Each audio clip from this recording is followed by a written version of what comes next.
English at the movies.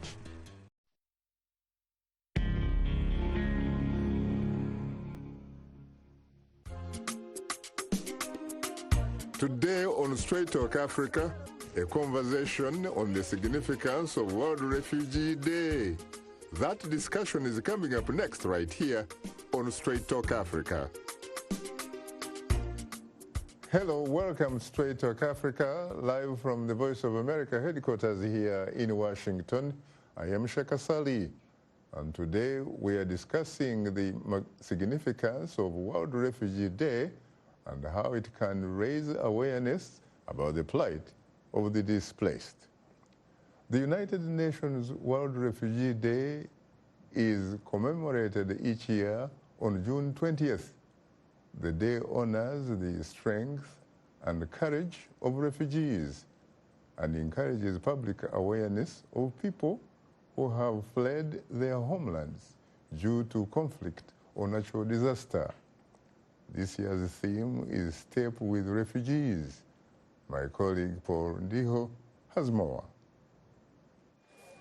Every minute, 20,000 men, women, and children are forced to flee to escape persecution, violence, or terror. Many of these people find themselves in Uganda, the host of 1.4 million refugees, and that number could grow up to 1.8 million by the end of the year, according to the United Nations High Commission for Refugees. Approximately 74% of all refugees are from South Sudan and the Democratic Republic of Congo. Over 3,000 people who had sought a sanctuary in the UN protection sites during various conflicts are expressing the desire to return home, according to the United Nations. When they go back home, they are now free to do other things like cultivation, farming, fishing, business even go back to, some people can go back to school. So we are trying to facilitate them to move on their lives. South Sudan was plunged into civil war in 2013 after President Salva Kiir fired his deputy Riek Machar.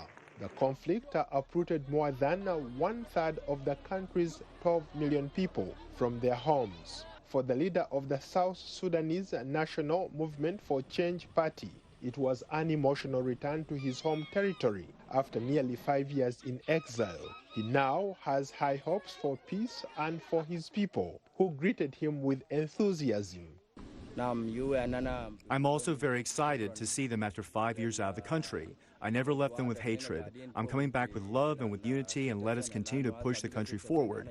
That is the only message. Never go back to war again. We need peace. If anybody has any intention to go to war, please take care of the vulnerable, the women and children who are suffering. We don't need war again. It's a different story in Ethiopia. Over 1 million people that were uprooted from their homes by ethnic clashes are still too terrified to return home. 22-year-old Tektel Mehilu is still too afraid to return home, more than a year after his house in southern Ethiopia was razed to the ground, his coffee plantation destroyed, and his cattle stolen. We've seen no peace since Abiy came to power. Peace is the most important thing for a human being, not only to farm, but also to cultivate and eat what is farmed. Officials insist that what became the world's largest internal displacement crisis in 2018 is now under control, and that more than 1 million people have returned to their homes. However, there are warning signs that dire humanitarian conditions exist and are only set to get worse. More than 1 million people have displaced from different directions. So, like this one, there are a number of highly vulnerable and affected areas. So, we addressed only highly vulnerable people with intensive targeting. Since coming to power in April 2018, after more than 2 years of anti-governmental unrest, Ethiopian Prime Minister Abiy Ahmed, himself an Oromo, has been hailed for his efforts to end the iron-fisted rule of his predecessors. He has embarked on economic reforms allowed dissenter groups back into the country. And under his leadership, an easing of control has seen Ethiopia jump 40 points in the 2019 Press Freedom Index. But tensions remain between ethnic groups who are divided into 9 autonomous regions. Some have boiled over, usually over land and resources, leading to deadly violence in the country of over 100 million people. Paul Liho, VOA News. Thanks, Paul, for that report. Joining me here in Washington is Eskinder Negash, President and CEO of the U.S. Committee on Refugees and Immigrants.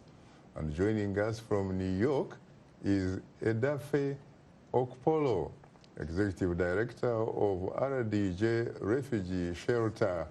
Well, I have to say that Eskinder and Edafe, I am profoundly honored and exceedingly humbled to have the opportunity to host the two of you for the first time on Straight Talk Africa. Thank you for having us. Oh, you're most welcome. Thank you for having me. You're most welcome. And of course, Eskinder, you are even more welcome because I just discovered that you and I at one time called California, the state of California home, and of course, the city of the angels. Yes, indeed. Very interesting. Yeah. Let me ask you the first question, very simply, really. What is the significance of World Refugee Day? Why should we, in fact, is it celebrate or is it commemorate it? It is important simply because it is a day that we recognize there are people called refugees and there are people called internally displaced people. Yeah, it is important that when you have 70 million refugees and IDPs, that we pause for a moment and recognize their humanity, their suffering, their journey. So it's a day of reflection for all of us because these people are like our brothers, our sisters, our neighbors. And at this time, they are very much in the refugee camps. Some of them are urban refugees. As we speak, some are probably dying. In some places, they've been tortured. So it's a day of reflection as we actually remember the day, this day for the living refugees. At the same time, we mourn for the people who die in search of freedom, in search of protection. So it's a very, very significant. Keep in mind, 70 million people. If you put them in one location, yes, they will be the 20-something largest country in the world. Yeah. So for us, especially for refugee advocates, it is actually a day of remembering them, their journey and our journey, and their humanity, if you will. They could almost, in fact, feel fit in the Democratic Republic of the Congo. Absolutely. Yeah. Very interesting. What about you, Edafe? What is the significance of World Refugee Day from your vantage point? So the World Refugee Day was created by the UN to establish a day that people who have been displaced can use to identify that on this particular day, we can be able to create more awareness on people knowing that we exist and people like us are there. Because before World Refugee Day was known as a particular day, people know that refugee exists, but more awareness is created on this particular day. Like people who organize protests in New York City is used to create awareness to people like me, people like every other person exist, and we are members of the refugee community. I think that alone is the big way of creating awareness more than if something like that do not exist on the ordinary. Eskinder, we use terms like refugee, terms like asylees, terms like internally displaced persons. That's correct. What is the difference really? Because if I were an ordinary person, would I really worry about those three distinctions? Yes, it's very, very important. It's a legal definition to some extent. If you're a refugee, you all recognize there is actually the 1951 convention that actually define who is a refugee. So refugees are people who have a well-founded fear of persecution, and they are seeking protection outside their country.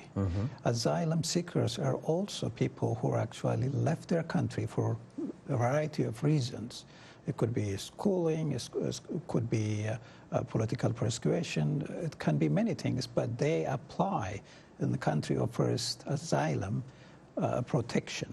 Internally displaced people, as you know, Shaka, these are citizens of a country, as we saw in the introductory clip, that they are actually within their own country. They are not crossing the border to become a refugee in another country where there is no really international protection for them. They are just IDPs. They are actually, by definition, a citizen of a country, and the government is supposed to take care of them.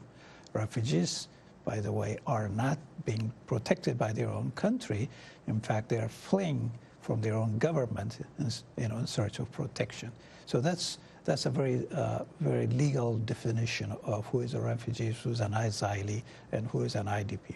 What about some observers, Eskinder, who refer to internally displaced persons as refugees in their own country? Well, I don't think that's fair, because when you start referring them in their own country as a refugee, you are actually denying their own citizenship. This is their country. You cannot be a refugee in your own country. You can be displaced in your own country. But the idea that you will be a refugee is to some extent a little bit demeaning and at the same time undermining their citizenship. Edafe. I disagree that asylees and refugees have any difference, because I'm an asylee, but I'm also a refugee. But an asylee and a refugee are the same. The difference is how they apply for protection. An asylee apply for protection when they get to the border of the country which they are seeking protection for, but a refugee apply in another country, they are granted protection, and they are brought to the new country. But in terms of category, why they are in the country where they are being granted protection, both categories are classified as refugee. But internally displaced people cannot be classified as refugee, because a refugee is a person who is out of his own country, and his own country is not willing to afford him or her protection. So there's distinction between an IDP and a refugee. But there's no basic distinction between a refugee and an asylee, because both of them are outside their own country seeking protection. It is very interesting that the two of you started out as refugees respectively, and worked your way to the top of what you are, working with right now. Edafe, what triggered your refugee or asylum status? So, in Nigeria, in 2014, the government of Nigeria passed a law that criminalizes same-sex relationship by 14 years imprisonment. But before this time, I was working as a human rights activist for the first LGBTQ clinic that was created in Nigeria. But when the law was passed, it became difficult for us to provide access to services for gay men. The rate of HIV increased from 14% to 29% among men who have sex with men, but for general population, it was 3%. But people say that gay people do not exist in Nigeria, but I existed, and I was an openly gay person. So it was difficult for me to live in Nigeria anymore because of the constant persecution I faced. After the World AIDS Conference in 2016, when I returned back to Nigeria, I faced violent attack in my community. It became difficult for me to live in Nigeria, so I traveled to the United States to seek protection. When I came to the United States, I didn't know what was a refugee. I just said I'm fleeing from my country because my life is in danger, because I identify as a member of the gay community, and there's a law in my country that criminalizes same-sex. And I was taken to a detention center in America to apply for protection. This was what led me to being a displaced person from Nigeria. Now I can't go back to Nigeria because I've been granted protection in America, and the law in Nigeria still exists that criminalizes same-sex by 14 years imprisonment. Are there many gay people that you know in Nigeria? There are a lot of gay people I know in Nigeria, but the government of Nigeria says that gay people do not exist. We exist, and it is difficult for me to name anybody because it would be putting the person's life in danger, but thousands of people exist and live in the community as members of the LGBTQ community in Nigeria. And if you go online and read about articles, you will see a lot of people who are trying to live their lives as gay people in Nigeria, but cannot because of the laws that limit them to be visible. That is why living in America, I also create visibility for gay people in Nigeria because they want to come out, they want to live freely, but they cannot because of the laws in Africa that says that being gay is un-African. But that is not what I want to discuss right now. I just want to make people understand that creating laws that are unfavorable for people that are part of the society makes talent like myself to leave the continent and find other places to resettle. I have a master's in nutrition, but I cannot practice nutrition in Nigeria because Nigerians do not want me to leave. So I had to choose between surviving and staying in the country. That's why I left and I relocated to America. Now, for you, Edafe, you are lucky because, as you say, you even have a graduate university degree, and you belong to a sort of middle-class status, and you are therefore mobile, and eventually you are able to cross the Atlantic and come to the United States. What about your brothers, for example, or your sisters who happen to be lesbian and are not as highly educated and not as highly skilled and what have you? What do they do living in a country that does not recognize them as existing? So this is a big issue all across Africa, that Africans always think with this same mentality that being gay is un-African. I used to be a very conservative Christian, and I also believed that being gay was un-African and I was evil. But when I migrated to America, I got to discover that religion was taught to us by foreigners, and most of these foreigners practice what we say is un-African. It's creating a society whereby people who are talented cannot strive because they don't have the freedom to be who they are. And these people end up, one, committing suicide. The suicide rate of LGBTQ people in Nigeria is high. The rate of HIV among gay people in Nigeria is high. And this leads people to get into forced marriage, whereby they pretend to be straight, and they still go out to sleep with other gay people, having HIV and coming home to infect their family so that they can protect their status as being seen as heterosexual. The rate at which people are forced to be able to hide lead to high mental health instability of these people, creating low productivity in the workforce and other type of stigma which they cannot help but just shrink themselves. People have died. A lot of people I know told me, a guy named Emmanuel told me in 2014, he said, Edafe, I will not go to the clinic because the last time I went to the clinic, the nurse told me, why do you have HIV? If you are not gay, you wouldn't have HIV. So these have dragged a lot of people into thinking, what is the option for me? I'd rather kill myself than go there and put myself out there and people will ridicule me for being a member of the gay community. So it's living in hell every single day for people back home in Nigeria. Eskinder, you started out as a teenage refugee. That's correct.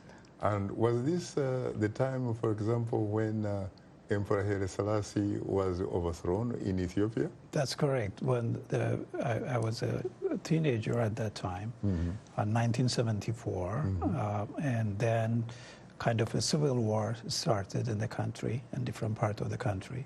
So I was forced to leave to Sudan because that's a neighboring country. Yes, yes. As you know, in Sudan at that time, there's so many refugees, And the U.S. at that time decided to start processing refugees out of Sudan, and mostly Ethiopian and Eritreans. That was during the period of General Jafar Numeri? Jafar Numeri's presidency, and time has changed now. So Sudan actually was opening the door for a lot of refugees. We had refugees from Chad, we had refugees at that time from Sudan, from Uganda, if I'm not mistaken, and some Somalians also. So Sudan was really a place where a lot of people went there. And I just want to tell you that we have actually refugees now in Sudan, mostly Eritrean refugees. They have been in Sudan since 1968. There are about 120,000 refugees in eastern part of Sudan. Really? And they are the longest refugees and refugee camp in Africa, probably in other places also. So Sudan was a heaven for a lot of refugees, in terms of coming from the military government at that time in Ethiopia and in Uganda, in Chad, and other places. So I was a refugee there, and I ended up working for an organization called the International Rescue Committee. And through their sponsorship, I ended up coming to the USA.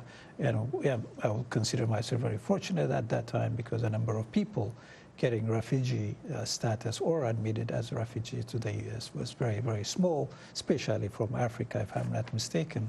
At that time, that's about 2,500 refugees per year was admitted coming from Africa. So this is a beginning of a new admission process for African refugees. I suppose I was probably one of the new refugees coming in from Africa to the U.S. at that time, because in 1975, after the fall of Saigon, the number of refugees coming to the U.S. were actually Vietnamese, and then it was Cambodians and Laotian. So bringing refugees from Africa was very much a new thing that happened. So that's the time I came here as refugees. Usually, a young boy like you were at that time, if you don't mind, oh yes, will probably decide to go to another country only perhaps because the parents take the lead. That's true. In this particular case, you have parents. Yep. You have siblings. Yes. You have about 12 siblings and what have you. How come you actually took the lead?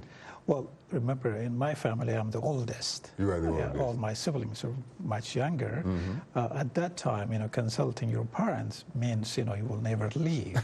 So they will not say, oh yeah, go, right, even though they know the danger. So I have to take independent decision, like other friends of mine at that time. And I'm not the only one. I mean, it's hundreds of youths like me ended up leaving Ethiopia. It was really not a very good time at that time. The military government was quite brutal at that time, and the war in Eritrea was intensifying. The war in Tigray was intensifying, and the war in Somalia and other places were. So it was a very dark time. So at that time, so the decision was to go to another country and ask for protection. So that's what I did.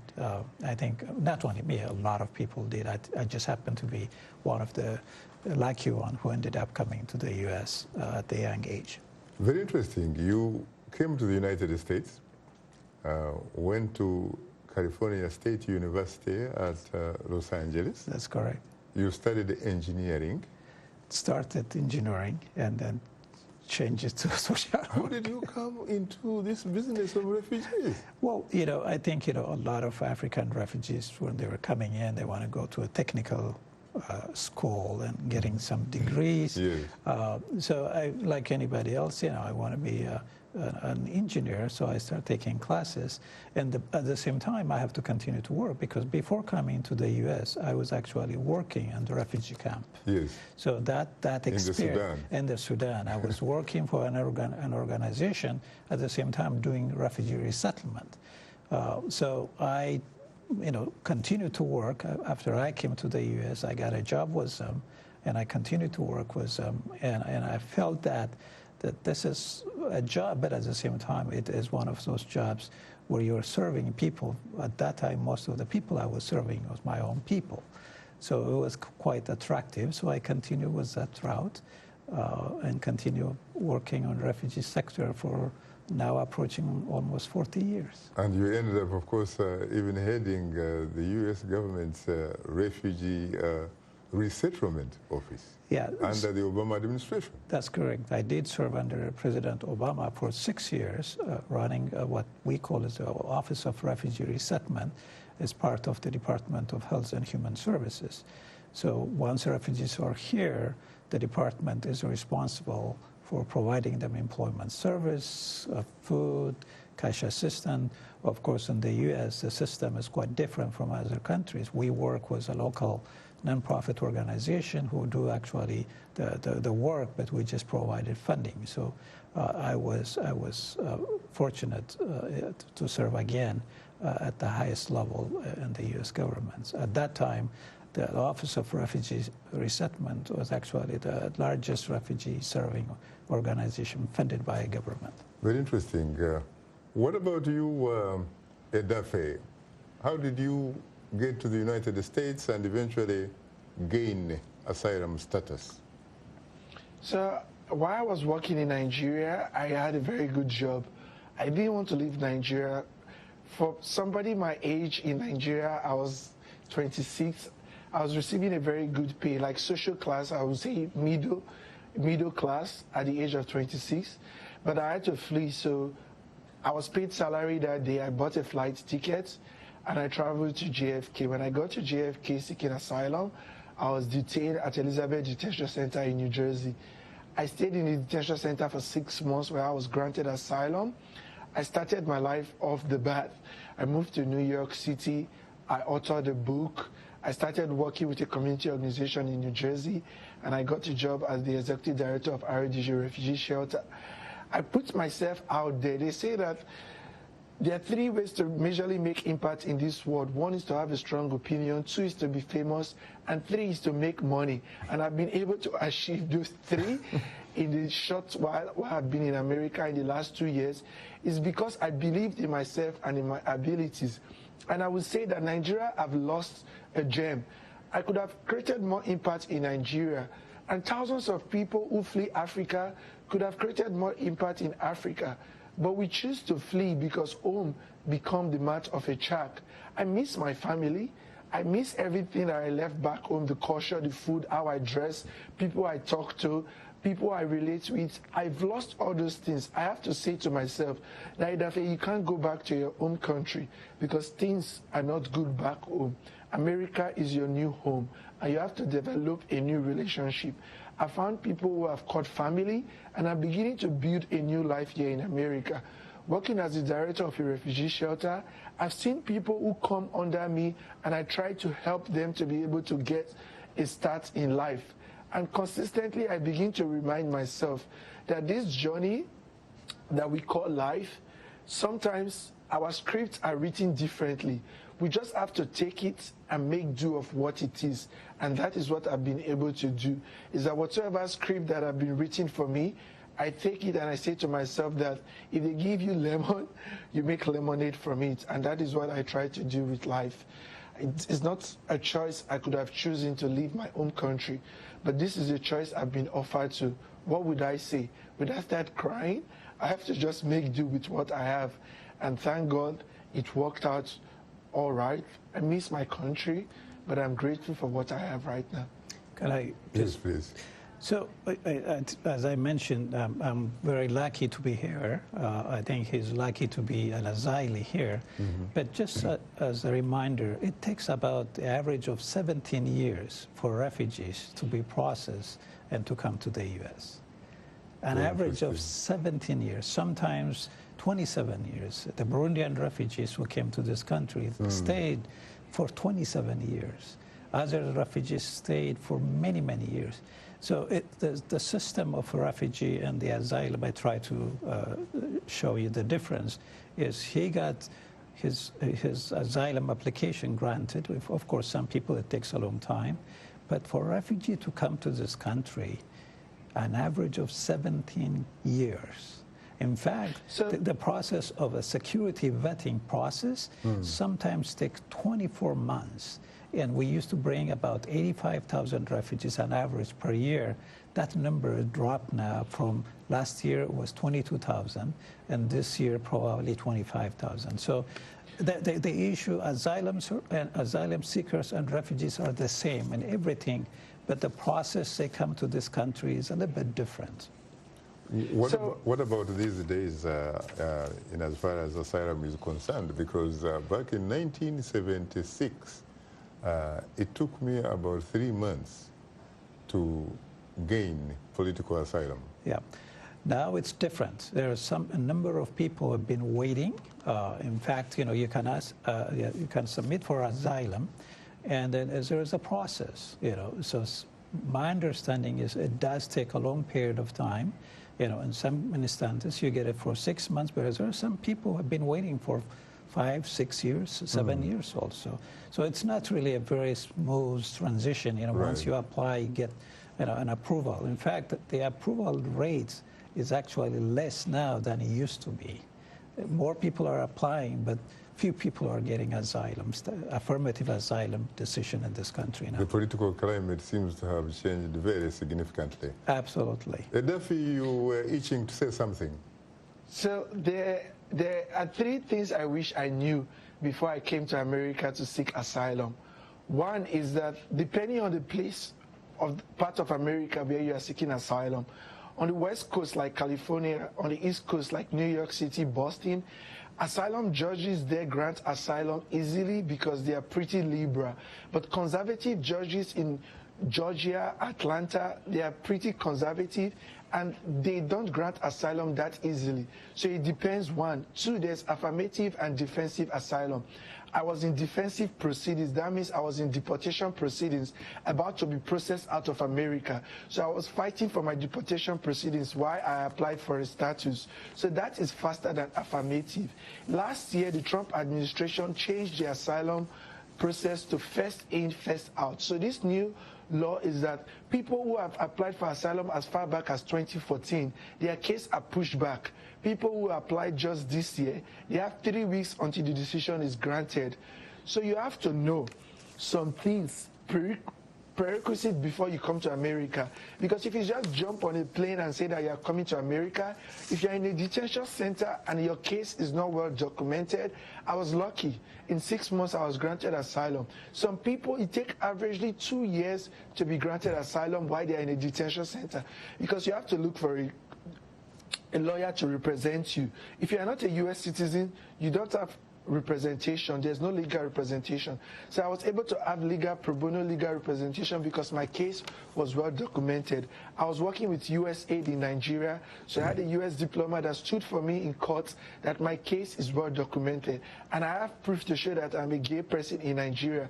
But if these things are not well documented, if you are traveling from Africa to like Brazil and travel through Panama, Mexico into America, and you don't have papers or document to prove, you can stay in a detention center for 3 years looking for a lawyer. So it depends on where you land, the judge that is handling your case, and other factors you can have to prove before, or affirmative and defensive, that determine how long it will take for your asylum to be granted. I see. Thank you very much, Edafe. Unfortunately, time is not our best ally. You are tuned into Straight Talk Africa. You're tuned into Straight Talk Africa, and we'll have more of a discussion in a moment. So please don't go away, because we'll be right back with you.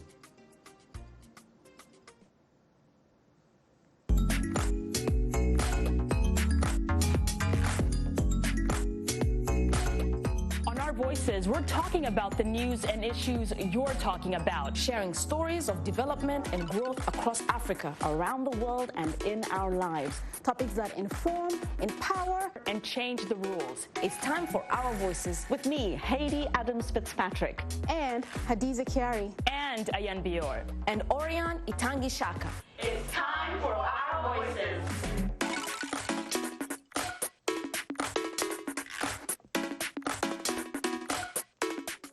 This is Straight Talk Africa on the Voice of America. Call us now with your questions and comments. The number is 202-619-3111, and the U.S. country code is 1. Call us direct and we'll call you right back.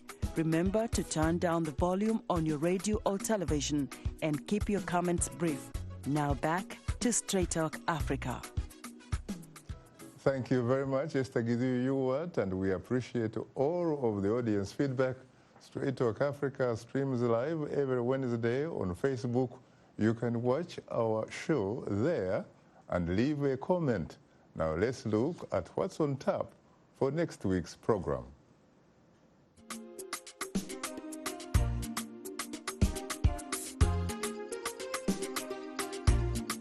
On the next Straight Talk Africa, how long can a head of state maintain effective leadership? What happens when that leadership appears to have run its course and it's time for a change? Some African leaders are forced out of office, while others respect the political process. The politics of transition on the next Straight Talk Africa. Today we are talking about the significance of World Refugee Day. Our guests are Eskinder Negash, President and CEO of the U.S. Committee on Refugees and Immigrants. And from our New York studio, we are joined by Edafe Okporo, Executive Director of RDJ Refugee Shelter. I have to say again, gentlemen, that I'm profoundly honored and exceedingly humbled to have the opportunity to host the two of you for the first time on Straight Talk Africa. Thanks. Thank you very much. You're most welcome. Let me come to you immediately. Eskinder, you are the boss of U.S. Committee on Refugees and Immigrants. That reminds me of one important gentleman by the name Roger Winter. Roger Winter used to be the institution right there. Yes. Talk to us about the U.S. Committee on Refugees and Immigrants. What actually makes it tick? Yes, U.S. Committee for Refugees and Immigrants was founded in 1911 in New York City. For 60 years, we have been the voice for the voiceless through our publications, through the work that we have globally. And Roger Winter was at one time the CEO of the U.S. Committee for Refugees and Immigrants. U.S. Committee for Refugees since 1975, we have actually resettled over 350,000 refugees in this country through our own field offices and through our partnership. Started in Vietnam, Cambodia, Laos, and other African countries. So we continue to do that. From 1968 to 2009, we actually published a report about refugees globally in every part of the world. We send our people. We have a policy analyst, a lot of them expert in the region they work. So we publish a report, and we use that report to do advocacy work at the Hill and at international conferences, UNHCR, and other international actors. So this organization has a wonderful history and record. I'm honored at this time to be the CEO of this organization. Currently, we have field offices, including in El Salvador, Texas, Pennsylvania, Albany, New York, Des Moines, Iowa, and Michigan and other places. So I am very, very fortunate. I don't consider myself as a boss. I consider myself a servant of the people that we want to make sure that they're getting proper service and protection. I saw that you also have offices in Wisconsin, Milwaukee? We have a partner agency in Wisconsin, Milwaukee, and they have been around for over 100 years providing service. They're called the International Institute of Milwaukee. They have an excellent leadership and staff, and they have been welcoming refugees for many, many years. Talk to me, Eskinder, if you were to put your fingers on it, what is it that you would say has been your most important decision during the time that you have been at the helm of the U.S. Committee on Refugees and Immigrants? I think the most important decision is always for people like me in a position of responsibility is to make sure that when you see every client, whether they're refugees, whether they're immigrants, whether they're children, whether they're Europeans or African, the first thing you have to do is see yourself through the people you want to serve. So that's really a principle. So a lot of our people who are working for our organization are very committed, and they take the issue and the client first as part of the decision-making process. So for me, actually, the most difficult thing to see is a number of refugees who have been waiting to get a second chance, being denied that opportunity to come and start a new life. It's not my decision. I wish I was the one making a decision to bring them. But unfortunately, the current political environment, not just only in the U.S., globally, refugees are not seen as a humanitarian concern rather than part of the national security discussions, including political discussion in many countries. So that's really the most difficult thing for me to watch after serving refugees and immigrants for many years. The way the media and other people talk about refugees is a more painful thing to watch, because refugees are an asset to any society. I mean, imagine this country. If refugees were a burden to any society, this country would be the poorest country in the world. Refugees are, the people who change lives. A huge asset. A huge asset to any country. Any country. Look, the founder of Google came as a refugee, from what I heard. And we have 2 refugees, Congress people. We have the Congresswoman Omar from Minnesota, who came from the Dadaab refugee camp when she was 14, is now representing the great state of Minnesota.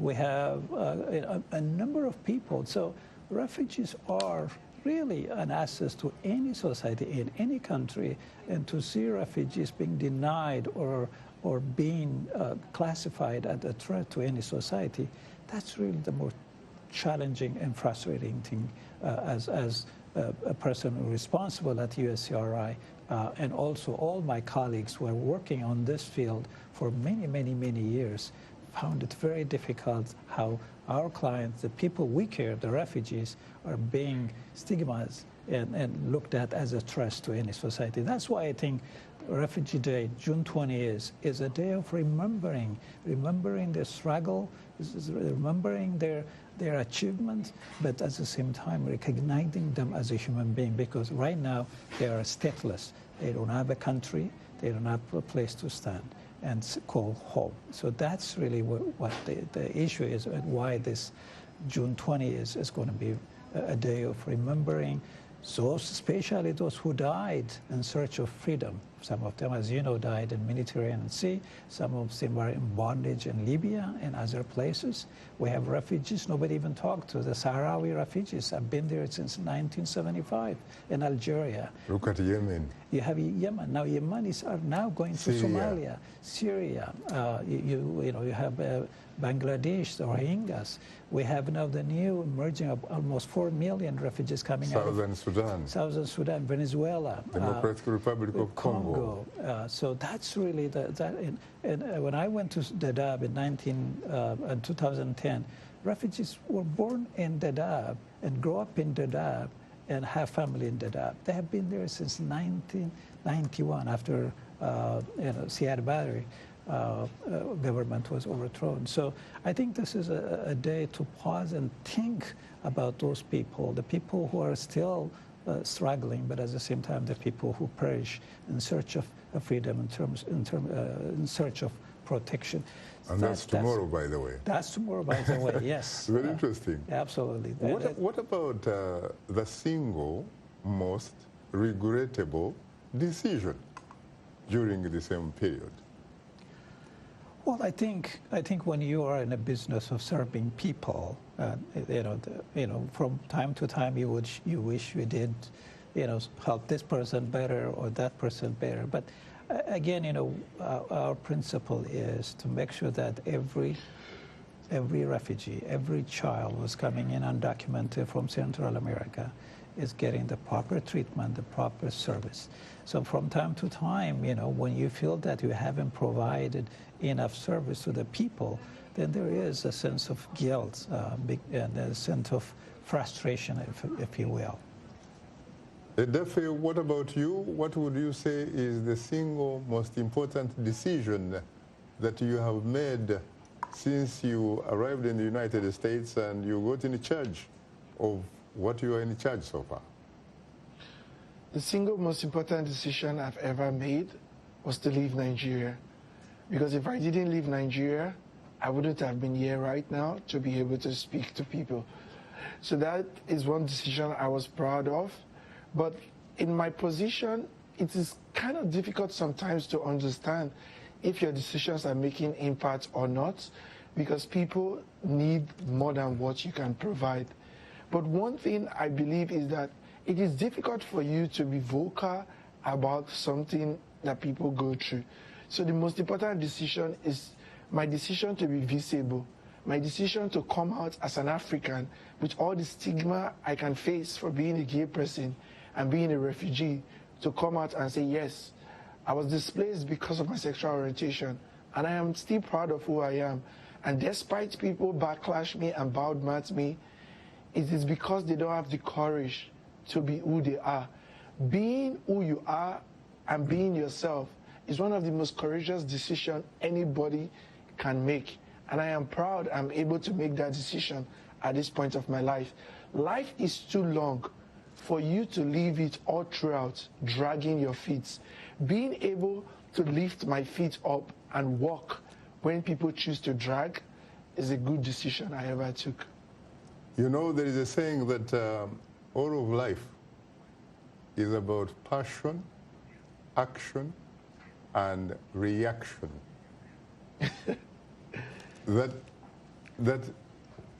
to ignore. Yeah. That defines it. That to ignore the passion, the action and reaction of your time or generation is to risk having not really lived at all, occupying space. Do you agree with that? It's true. They say in 1981, during the AIDS crisis in New York, ACT UP said silence equals death. And I believe that people are dying in Nigeria because people are silent. If my mom sees another person out there that is working who is gay, or my family members, they wouldn't persecute that person because they know that Edafe is out there and Edafe can face that same persecution. And Edafe is not able to be here on Christmas Day because we didn't show him love enough to accept him for who he is. And being able to be that person that bridges the divide is fulfilling. It is passion. It is painful to be passionate. It is painful to be the person that will lose this country because you are vocal.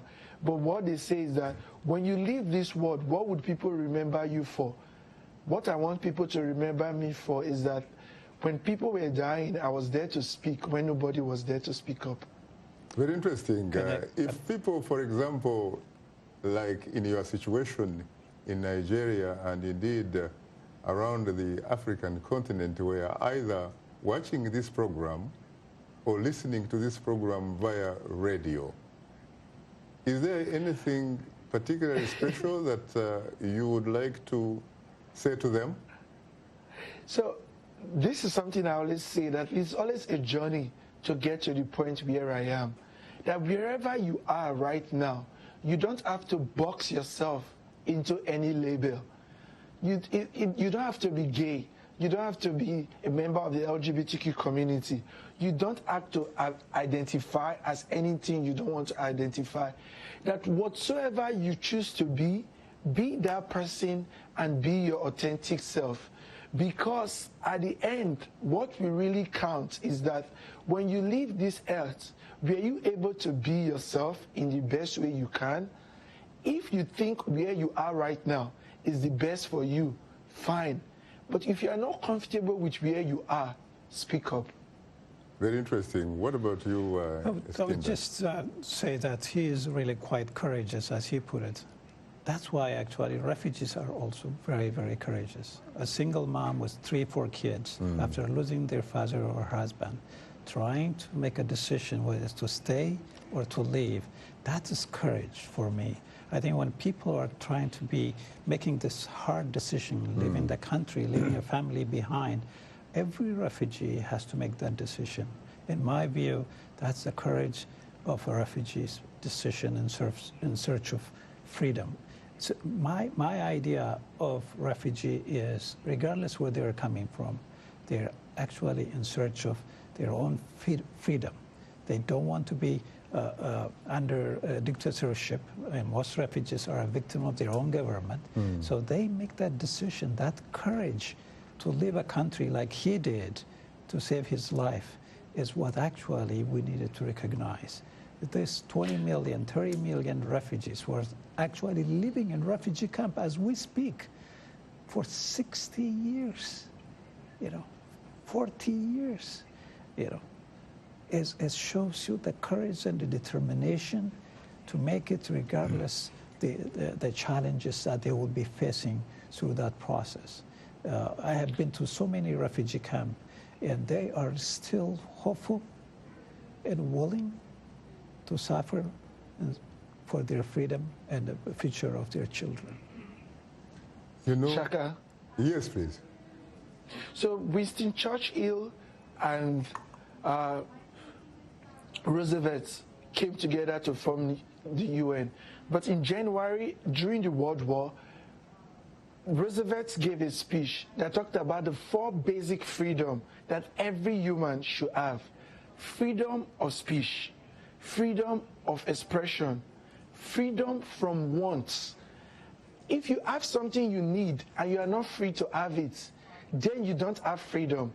Freedom of religion. In Africa, the states determine what religion you should practice. By so doing, you have limited a person's dignity to be able to choose how they choose to worship. So we lack that freedom as Africans to choose what we want, how to express who we are, how to worship, and how to speak freely. Because our institutions have trained us in a way that we only obey the few freedom we have been given to exercise, which is why we have been kept where we are, because we are not free to express the things that are deep down inside of us. It's very interesting. In fact, Eskinder, your former boss, President Barack Hussein Obama, once observed that even with prosperity, without freedoms, it's basically a fundamental form of poverty. That's correct. That's he has put it very, very vividly. Without freedom, nothing is nothing has value to anybody. It's like a barn. It's like principle and freedom. It goes hand in hand.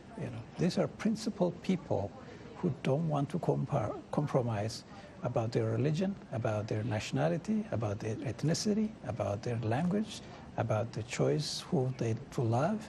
This is very basic to any human being. So refugees exemplified that courage that we've been talking about, that the courage to seek freedom at any cost, regardless what happened, whether they would be dying in the Sahara deserts or in Mediterranean Sea. The determination to be free as a human being is a God-given right. And that's a right we all need to enshrine for every refugee and for every human being. Tell us about your tenure at the Refugee and Resettlement Office. You had the opportunity. I had the opportunity to work under Mr. Obama in the Refugee Resettlement Office. The office was created in 1980. The U.S. passed a law called the Refugee Act of 1980, and part of that act was to establish a refugee office under the Department of Health and Human Services. And as I said, I was privileged and fortunate enough to serve all refugees in the U.S.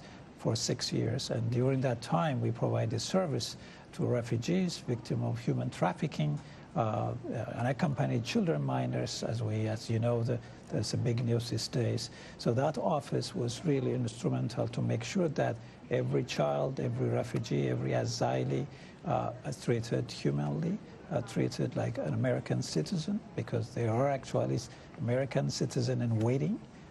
Because as you know, refugees will adjust their status to citizenship. So it was really a privilege to be part of this humanitarian response by Is the there US anything in particular that you could single out and say, yes, I am very, very proud that I was able to do this? I would say that I was very, very proud that I had a chance to help about 60,000 unaccompanied minors coming from Central America find a good shelter, the best place to be taken care of, and then manage to reunite them with their family, with their relatives in the U.S. When you see a child coming in as a refugee, I call them refugees, coming from Central America without anybody, and giving them a shelter. The unaccompanied? They're unaccompanied minors. And you came under a lot of criticism for that. Of course, yes. But at the end of the day, taking care of people, serving people is a worthy thing to do. So regardless whether somebody's happy or not, and my principle is serving another human being is a meaningful way to live life. So that's it. Let's talk about the vision thing. What would you say is your vision, for example, for the U.S. Committee on Refugees and Immigrants? Our vision remains the same. We want to make sure that refugees and migrants needs to be protected. They added value. They're human beings. They have a dignity. So our mission always has been for over 100 years, the protection of refugees, the protection of immigrants, the protection of migration worldwide. We believe that they have the fundamental rights, to go to school, to have citizenship, to open business, to have a family. This is very, very basic things. Yeah. This country, you have pointed out that it is a country of immigrants. And refugees. The history of this country is the history, really, of refugees and immigrants. Yes. But it seems to me that when you look around these days, it looks like the climate is changing. How are you able to negotiate around that? I think the climate is changing, or maybe a changing climate. But it's not only in the U.S., it's a global issue. When refugees are not accepted, when refugees are actually going to France and then in Paris having a camp. So it's a global issue of looking at refugees not from a humanitarian perspective. Okay. And that's really the crook. And when the number of refugees are growing, there is this tendency of not seeing them as real refugees, but economic migrants. And some places they are closing their doors. But in this country, I can assure you that the majority of the people in this country welcomes refugees. They see refugees as part of their own history. And I think this is a very, very welcoming country. Now, the administration is a different story. Well, unfortunately, time happens not to be our best ally. On that note, our distinguished guests today were Eskinder Negash and Edafe Okporo. Thanks to our audience for tuning into Straight Talk Africa.